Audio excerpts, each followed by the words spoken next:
minutes down, 14 to go for Kyle Johnson with just shy of 2 laps on the field.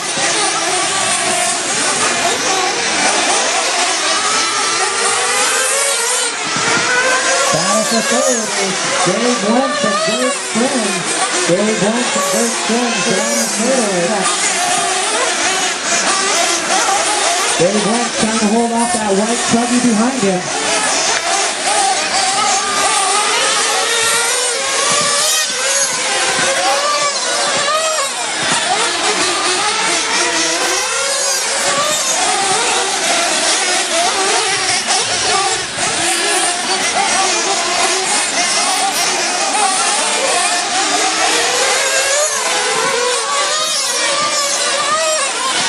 All right, so Kyle Johnson is up to 16.1. Derek King with a 16.7 on his fastest lap.